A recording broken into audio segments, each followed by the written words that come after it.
Well, the gender gap isn't just hitting women's paychecks, also knocking on their front door. A new study by Realty Track found that homes owned by single men are not only worth more, they appreciate faster than most homes owned by single women. We have local real estate professional Samantha Hancock from RE/MAX Advantage Plus here to explain. Good to have you here today. Thanks for having me. Well, how much are we talking about here? How much more did this study find these homes are worth for single men? Realty Track did a study, and what they found is nationally, men's homes are worth 10% more and appreciating 16% more. It's even worse here in Minnesota. In Minnesota, that number of appreciation is 34% difference. And what's the reason behind this? Why is this happening? So there's two things going on. First, men and women still have a wage gap of about 19% nationally. So with that, you just have less buying power.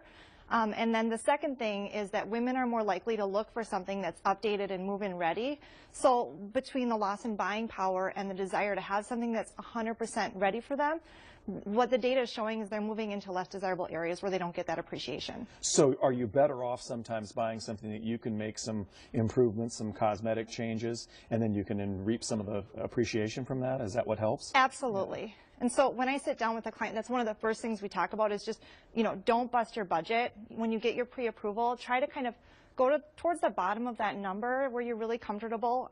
If you go to the top of it, you're going to become what we call house poor. And then you don't have room to make those improvements or upgrades. Let's talk more about that in terms of how do you determine what you can afford? What's the best formula and approach for that, Samantha?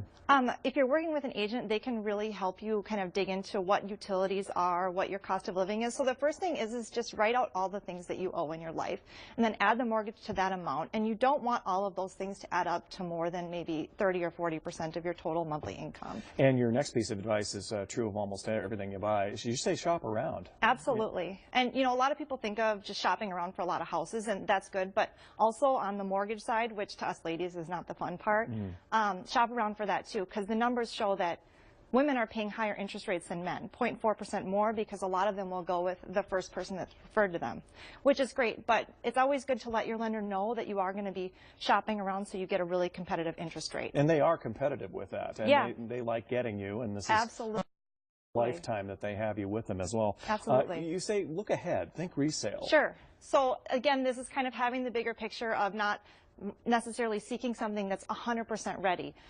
It's more important to find something in a really great area than it is to have all of the fancy upgrades. And so you can think about the future, whether it's 2 years from now or 10 years from now, having some light improvements to make actually puts you in the driver's seat of your equity. You can really make these changes and you're not just subject to market fluctuations. Which is so huge, isn't it? Right. And then you get into something, if your situation changes, that you'll be able to afford staying where you are at least.